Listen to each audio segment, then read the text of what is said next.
আমি সমস্ত আয়োজক, অংশগ্রহণকারী, ব্যবস্থাপক এবং বিশেষ করে তথ্য সংস্কৃতি দপ্তর, কলকাতা কর্পোরেশন এবং কলকাতার নগরপাল সহ পুলিশকে অভিনন্দন জানাবো যে তারা সুষ্ঠুভাবে এই কর্মসূচিকে সফল করার ক্ষেত্রে ঐকান্তিক প্রচেষ্টা নিয়েছেন।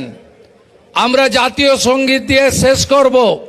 তার আগে রাজ্যের মুখ্যমন্ত্রী হিসেবে আপনাদের জানাতে চাই, পশ্চিমবঙ্গ সরকার সরকারিভাবে মুখ্যমন্ত্রী এবং মুখ্য সচিবের নেতৃত্বে আমরা ভারত সরকারের হর ঘর তিরঙ্গা কর্মসূচিতে এই প্রথম যুক্ত হয়েছি।